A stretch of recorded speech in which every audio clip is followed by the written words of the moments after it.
Hello friends, welcome back to this channel. लक्ष्य तक आपके साथ स्वागत है आप सभी का आपके इस चैनल में। आज है 1 अक्टूबर 2022। तो जितने भी क्वेश्चन आपके एग्ज़ाम के पॉइंट ऑफ व्यू से इंपॉर्टेंट हो सकते हैं, सारे हम लोग इस सेशन में डिस्कस करने वाले हैं। तो चलिए सेशन को स्टार्ट करते हैं बिना देर किए हुए, और आज का मोटिवेशन क्या है वो देख लेते हैं, फिर आगे हम लोग कंटिन्यू करते हैं। चलिए देख लेते हैं। इस बात से मतलब नहीं है कि तुम कितनी धीरे चलते हो जब तक कि तुम रुकते नहीं हो। आपकी स्पीड, आपके लक्ष्य की ओर कितनी धीरे चल रहा है उससे मैटर नहीं करता है। मैटर ये करता है कि आप रुक रहे हो या नहीं रुक रहे हो। अगर आप रुक रहे हो तो ये सही नहीं है, ठीक है। आप धीरे चल रहे हो, स्पीड आपकी धीरे धीरे, तो नो इशू, कोई इशू उससे नहीं है।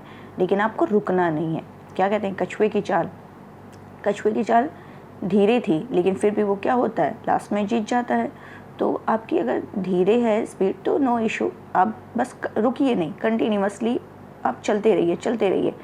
फिर देखिए, आपको अपने लक्ष्य तक पहुंचने में कोई भी रोक नहीं सकता है। फिर जीत आपकी होगी, और ये तब तक रहेगी जब तक, क्या कहते हैं, जब तक तोड़ेंगे नहीं तब तक छोड़ेंगे नहीं। ये ध्यान हमेशा अपने माइंड में रख के रहिए। चलिए सेशन को स्टार्ट करते हैं इसी बात पे, और देख लेते हैं क्या कहता है हमारा पहला क्वेश्चन। लेकिन पहला क्वेश्चन डिस्कस करने से पहले आपका जो फ़र्ज़ बनता है वो फटाफट कर दीजिए। वो है इस लेक्चर को लाइक करना, शेयर करना, एंड जिसने भी सब्सक्राइब नहीं किया अभी तक प्लीज़ सब्सक्राइब कर दीजिए। चलिए देखते हैं।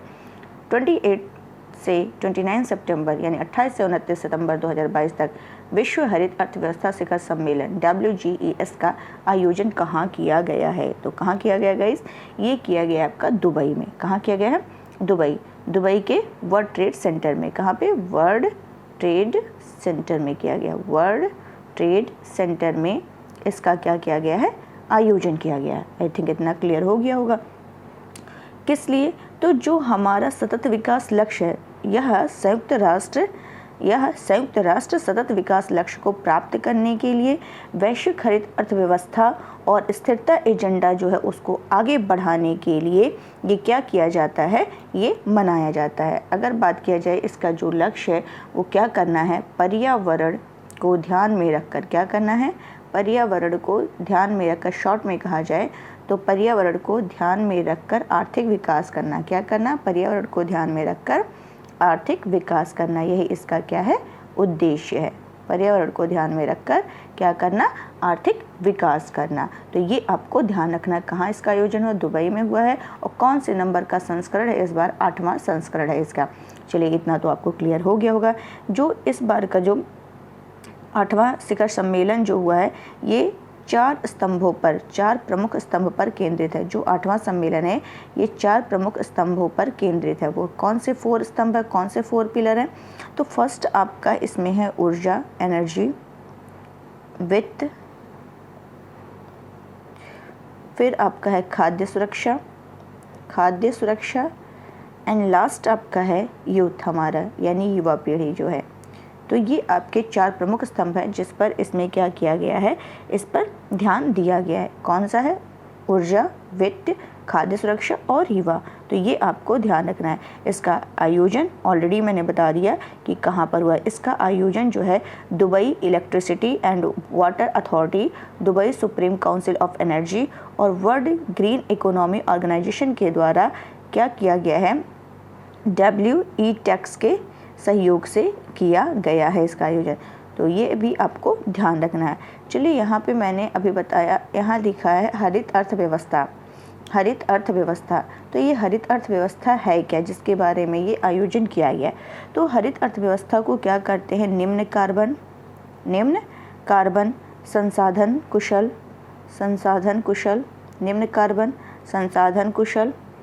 और सामाजिक रूप से समावेशी के रूप में क्या किया गया है, परिभाषित किया गया। तो ये सारे आपको 4 स्तंभ ध्यान रखने, कहाँ आयोजन किया गया, कौन सा संस्करण है, बस इतना आप ध्यान रखिए। चलते हैं नेक्स्ट क्वेश्चन की तरफ।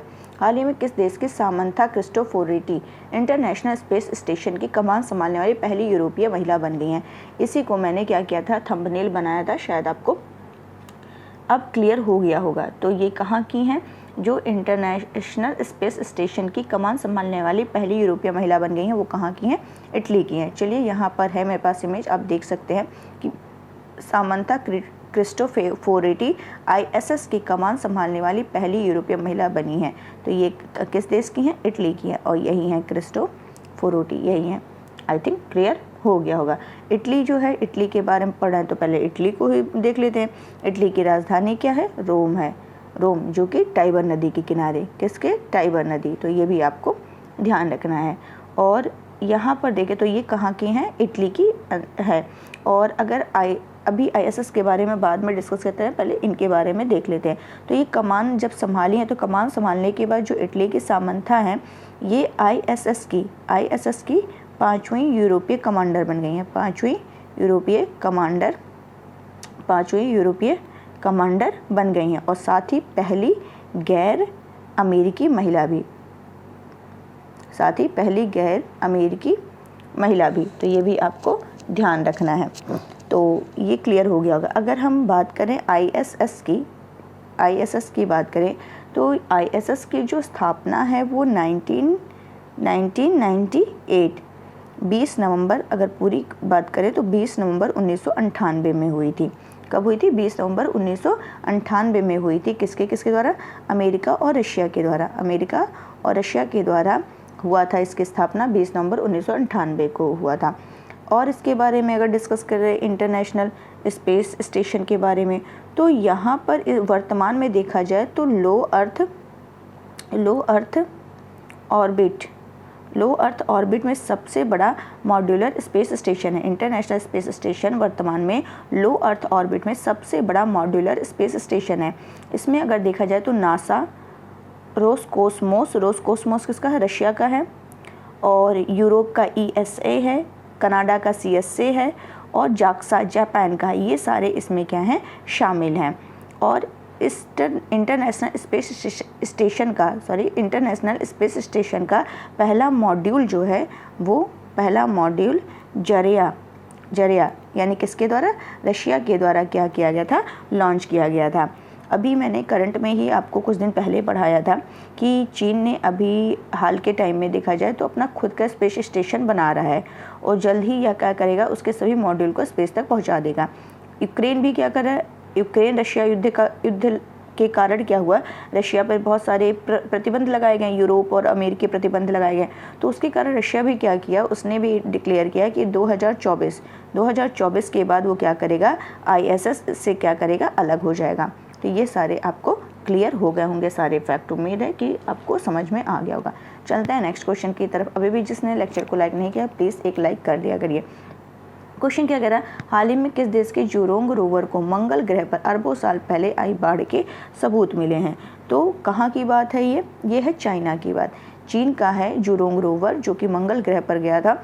कब गया था? ये बात करते हैं 2021 में। 2021 में ये गया था मंगल ग्रह पर। कहाँ पर? मंगल ग्रह पर गया था। और यहीं पर ये क्या किया था? जो भूमिगत परत है उनके अध्ययन में ये क्या कर रहा है? इनके अध्ययन में जो अरबों साल पहले आई बाढ़ थी, उसी के यहाँ पर क्या मिले हैं? इसी के द्वारा इसके सबूत मिले हैं। रोवर ने अपना जो लैंडिंग स्थल था, रोवर का जो लैंडिंग स्थल था स्थल यूटोपिया, लैंडिंग स्थल यूटोपिया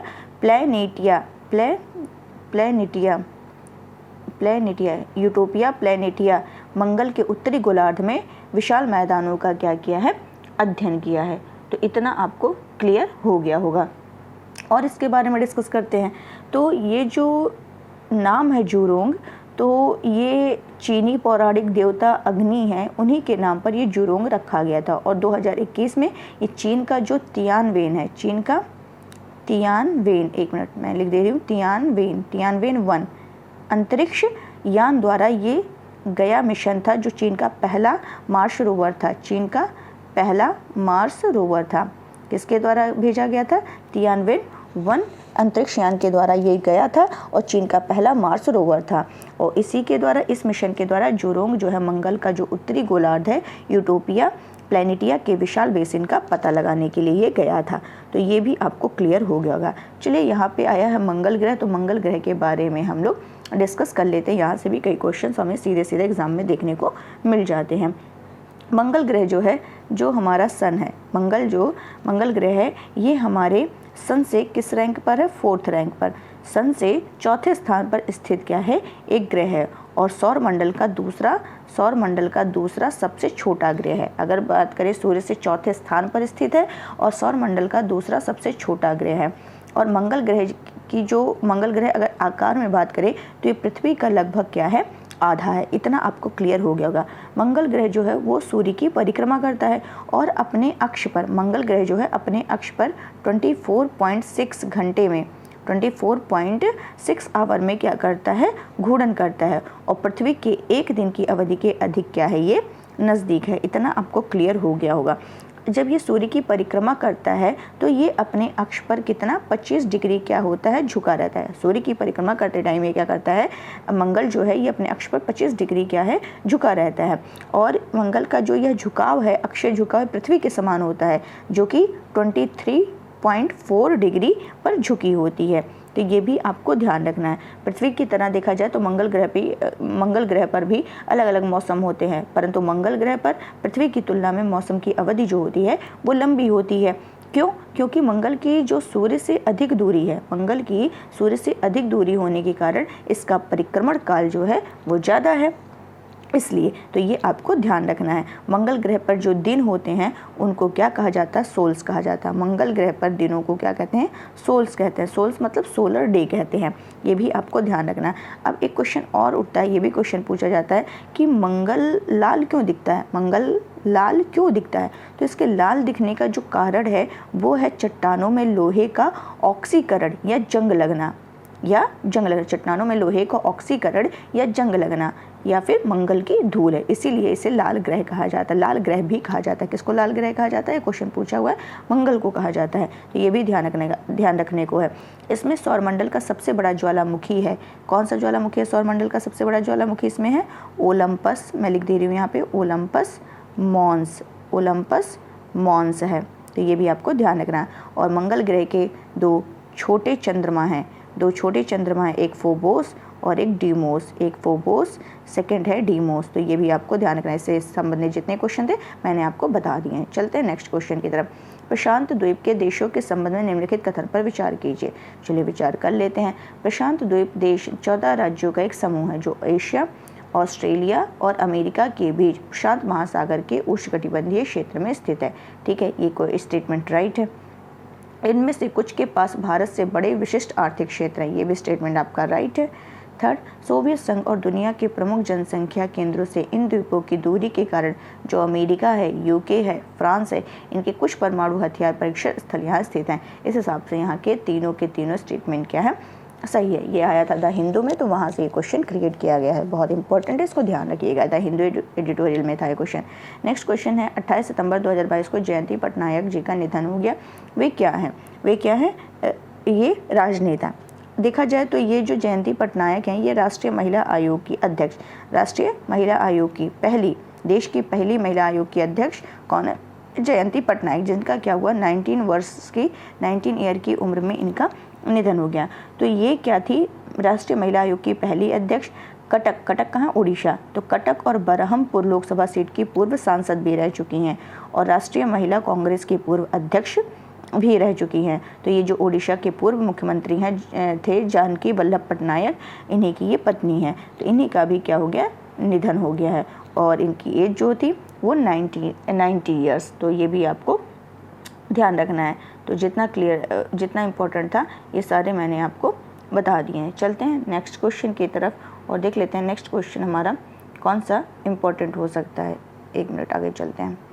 प्रतिवर्ष अंतर्राष्ट्रीय अनुवाद दिवस कब मनाया जाता है? प्रतिवर्ष अंतर्राष्ट्रीय अनुवाद दिवस कब मनाया जाता है? तो कब मनाया जाता है गाइज? ये 30 सितंबर को मनाया जाता है। कब मनाया जाता है? 30 सितंबर को मनाया जाता है। किसके द्वारा मनाया जाता है? तो संयुक्त राष्ट्र महासभा के द्वारा ये मनाया जाता है। कब इसको संयुक्त राष्ट्र महासभा ने कब इसको मान्यता दी थी? ये 2017 में इसको मान्यता प्रदान की गई थी। किसके द्वारा? संयुक्त राष्ट्र महासभा की यूएनओ के द्वारा इसको 2017 में मान्यता दी गई थी। और इसको मनाते क्यों हैं? 1 मिनट। इसको मनाते क्यों हैं? क्योंकि सेंट जेरोम, किसमें? सेंट जेरोम के सम्मान में मनाते हैं। क्यों इनके सम्मान में मनाते हैं? इन्होंने क्या किया था? बाइबिल का अनुवाद किया था, इन्होंने बाइबिल का अनुवाद किया था। तो ये आपको ध्यान रखना। अगर इसके थीम की बात करें कि थीम क्या है इसकी, तो a word without barrier, a word without barrier इसकी क्या है, थीम है। ये भी आपको ध्यान रखना है। नेक्स्ट क्वेश्चन इंपॉर्टेंट है बहुत ज़्यादा। पुल्लमपारा भारत की पहली डिजिटल रूप से साक्षर पंचायत है। यह किस राज्य में स्थित है, तो यह केरल में है। पुल्लमपारा जो है पूर्ण डिजिटल साक्षरता हासिल करने वाली देश की पहली ग्राम पंचायत क्या है, बन गई है। क्या बन गई है, देश की पहली ग्राम पंचायत बन गई है। यहाँ के जो पिनराई विजयन हैं, इन्होंने स्टेटमेंट दिया, क्या कहा कि केवल साक्षर होना ही पर्याप्त नहीं है। क्या कहा कि केवल साक्षर हो जाना ही पर्याप्त नहीं है। अगर हमें जीवन की बेहतर गुणवत्ता का नेतृत्व करना है तो उसके लिए डिजिटल साक्षरता भी महत्वपूर्ण होना चाहिए। इसलिए जो केरल है, केरल इंटरनेट को मूल अधिकार घोषित करने वाला पहला राज्य है। केरल जो है वो इंटरनेट को मूल अधिकार घोषित करने वाला पहला राज्य है। ये भी आपको ध्यान रखना है। जब इंटरनेट सभी के लिए उपलब्ध हो जाएगा तो हमें उन सभी को इसका उपयोग करने में सक्षम बनाना होगा। ये उनके वहाँ के जो हैं पिनराई विजयन, उनका ये स्टेटमेंट है। यानी जो सरकारी सेवाओं की जो ऑनलाइन एक्सेस के बारे में जनता को क्या करना है, डिजिटल साक्षर करना है, यही इसका क्या है, उद्देश्य है। चलिए ये आपको क्लियर हो गया होगा। अगर ये कहा जाए कि भारत का पहला ग्राफीन नवाचार सेंटर कहाँ स्थित है, तो केरल में है। ये भी आपको ध्यान रखना है। नेक्स्ट क्वेश्चन है, विश्व का सबसे बड़ा सफारी पार्क किस राज्य में स्थापित होगा, तो कहाँ स्थापित होगा, हरियाणा में स्थापित होगा। लेकिन हरियाणा के एग्जैक्ट लोकेशन देखा जाए तो गुरुग्राम, हरियाणा के गुरुग्राम में, और कहाँ पर स्थापित होगा, नूह में। हरियाणा के गुरुग्राम और नूह जिलों की जो अरावली पर्वत श्रृंखला है उसमें जो पड़ने वाला 10,000 एकड़ है, एकड़ क्षेत्र में ये विश्व का सबसे बड़ा, किसका, विश्व का सबसे बड़ा सफारी पार्क स्थापित किया जाने वाला है। इसीलिए ये क्वेश्चन बहुत ही इंपॉर्टेंट हो जाता है, स्टार्ट बना लीजिए। 10,000 एकड़ में ये स्थापित होगा। कहाँ पर, गुरुग्राम और नूह में। अगर देखा जाए वर्तमान में तो अफ्रीका के बाहर सबसे बड़ा एक पार्क है क्यूरेटेड सफारी पार्क, जिसका क्या नाम है, सफारी पार्क, जिसका नाम है शारजाह। क्या नाम है, शारजाह में है। इसमें देखा जाए तो वर्तमान में अफ्रीका के बाहर सबसे बड़ा जो है क्यूरेटेड सफारी पार्क शारजाह में है। और ये फरवरी 2022 में खोला गया था। और इसका जो क्षेत्रफल है वो करीब 2000 एकड़ है, लेकिन जो विश्व का सबसे बड़ा अब खोला जा रहा है हरियाणा के गुरुग्राम और नूह में, ये कितना होगा, 10,000 एकड़ में। यानी इसका 2000 का जो शारजाह है उसका कितना, 5 गुना ये है। तो इस तरीके से आपको ये ध्यान रखना है।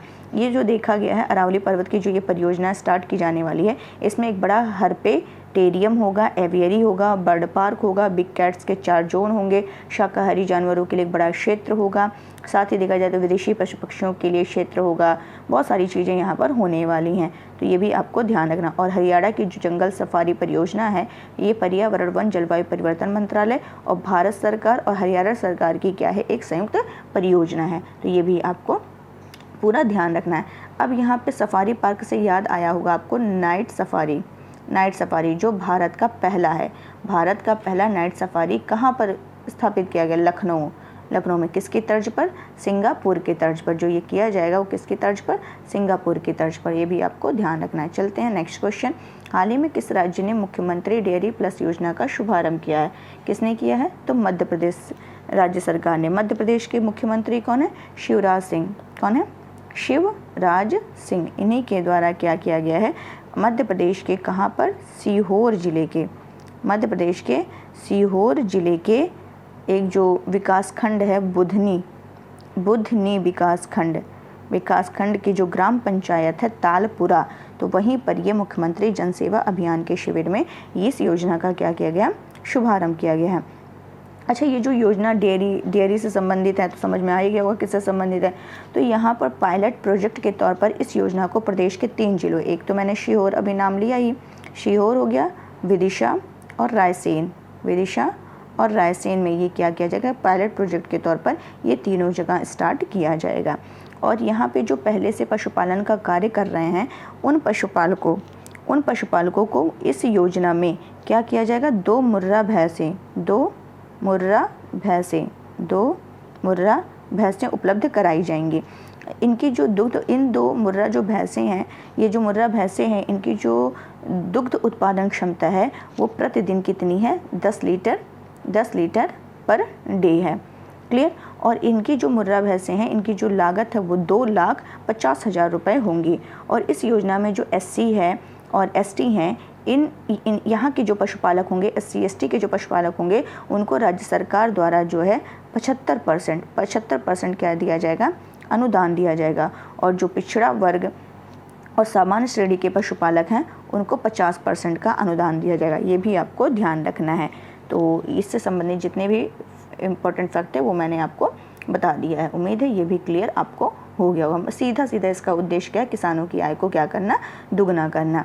नेक्स्ट क्वेश्चन है, 30 सितंबर 2022 को भारतीय रिजर्व बैंक RBI ने रेपो रेट बढ़ा करके कितनी कर दी है? तो कितनी कर दी है? 5.9 कर दी है। पहले 5.4% था, जिसे बढ़ा करके क्या कर दिया है? 5.9% कर दिया है।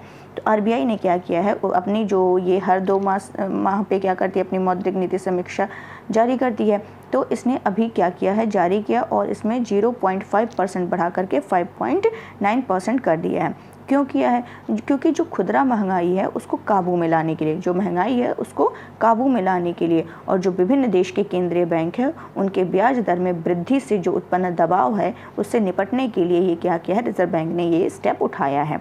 ठीक है, तो ये आपको क्लियर हो गया होगा। साथ ही अगर बात करें तो RBI ने क्या किया है? जो वित्त वर्ष 2022-23 है, इसके लिए जो आर्थिक वृद्धि दर है, इकोनॉमिक ग्रोथ रेट है, उसके अनुमान को कम करके 7% कर दिया है। तो ये भी आपको ध्यान रखना है। ये जो रेपो रेट है, अगर इसमें वृद्धि की जाए तो इसका क्या मतलब है? क्योंकि 5.4 से 5.9 कर दिया गया है, तो रेपो रेट में वृद्धि का मतलब है कि बैंक और जो वित्तीय संस्थान है उससे जो हम कर्ज लेते हैं वो अब क्या हो जाएगा? महंगा हो जाएगा। और जो मौजूदा ऋण है उसकी जो मासिक किस्त है वो क्या हो जाएगी? बढ़ जाएगी। तो आई थिंक ये भी आपको क्लियर हो गया होगा। तो और अगर बात करें, और अभी तक जो मई से लेकर के अब तक जो है RBI ने रेपो रेट में क्या किया है? कितना वृद्धि कर चुका है? 1.90% वृद्धि कर चुका है। अब यहाँ पे मैंने MPC की बात किया है। MPC मॉनेटरी पॉलिसी कमेटी, यानी कि मौद्रिक नीति समिति, ये कब हुई थी? 2016 में इसका क्या हुआ था? गठन हुआ था। इसमें जो सदस्य होते हैं वो 6 सदस्य होते हैं। कितने होते हैं? 6 सदस्य होते हैं। इन 6 सदस्यों में जो तीन RBI की साइड से होते हैं और 3 गवर्नमेंट्स की सरकार, मतलब भारत सरकार की तरफ से होते हैं, और 3 RBI की तरफ से होते हैं। और इस MPC का जो गवर्नर होता है, हेड होता है, वो कौन है? इस समय शक्तिकांत दास हैं। तो ये भी आपको ध्यान रखना है। अगर ये पूछ ले CRR कितना है प्रेजेंट टाइम में, तो वो है 4.50। क्लियर। और रेपो रेट जो होता है वो हमेशा क्या होता है? बड़ा होता है comparison than reverse repo rate. Repo rate जो है हमेशा ज़्यादा होता है रिवर्स रेपो रेट से। तो ये भी आपको क्लियर हो गया होगा। चलते हैं, रिवीजन करते हैं कल का। 27 सितंबर 2022 को टाटा स्टील ने कहाँ पर कदमा जैव विविधता पार्क का उद्घाटन किया? जमशेदपुर। रानीपुर वन्यजीव अभ्यारण्य किस राज्य में है? उत्तर प्रदेश। CDS के संबंध में बताना। CDS को सैन्य मामलों के विभाग के भीतर का सचिव पद प्राप्त है। सेवानिवृत्त सेना प्रमुख इस पद को धारण करने के पात्र नहीं, ये गलत है। CDS के लिए सेवानिवृत्त की आयु 65 वर्ष है। तो फर्स्ट एंड थर्ड स्टेटमेंट सही है। नेक्स्ट क्या है? देश का पहला कोचिंग हब जयपुर में स्थापित किया जा रहा है। पर्यटन पर्व का आयोजन कहाँ किया गया है? मुंबई में किया गया। 30 सितंबर से 2 अक्टूबर तक चलेगा। और यहाँ पे 2022 भारतीय राष्ट्रीय खेलों का आदर्श वाक्य क्या है? खेल के माध्यम से एकता का जश्न। हृदय दिवस कब मनाया जाता है? 29 सितंबर को मनाया जाता है। भारत का अटॉर्नी जनरल किसे नियुक्त किया गया है? R वेंकट रमणी को। मुकुल रोहतगी बनने वाले थे बट इन्हें बनाया गया है। किसे वर्ष 2021 के लिए राष्ट्रीय लता मंगेशकर सम्मान दिया गया? कुमार सानू को दिया गया 2021 का। प्रधानमंत्री नरेंद्र मोदी ने कहाँ पर दुनिया के पहले CNG टर्मिनल का शिलान्यास किया है? गुजरात के भावनगर में। तो उम्मीद है आपको ये सेशन अच्छा लगा होगा, पसंद आया होगा। तो प्लीज़ ज़्यादा से ज़्यादा लाइक करिए, शेयर करिए, और जो नए व्यूवर्स हैं सब्सक्राइब करना बिल्कुल मत भूलिए। तो चलिए, कल हो सकता है लेक्चर ना आए, क्यों टेस्ट सीरीज़ समय मिलेगा तो कोशिश करें, अगर नहीं मिलता तो कोई इशू नहीं। नेक्स्ट संडे ज़्यादा क्वेश्चन की प्रैक्टिस करा दी जाएगी। बाकी मंडे से फिर आपका करंट अफेयर्स का लेक्चर आएगा। तो चलिए, आज के लिए बस इतना रखते हैं। एंजॉय करिए। Thank you so much.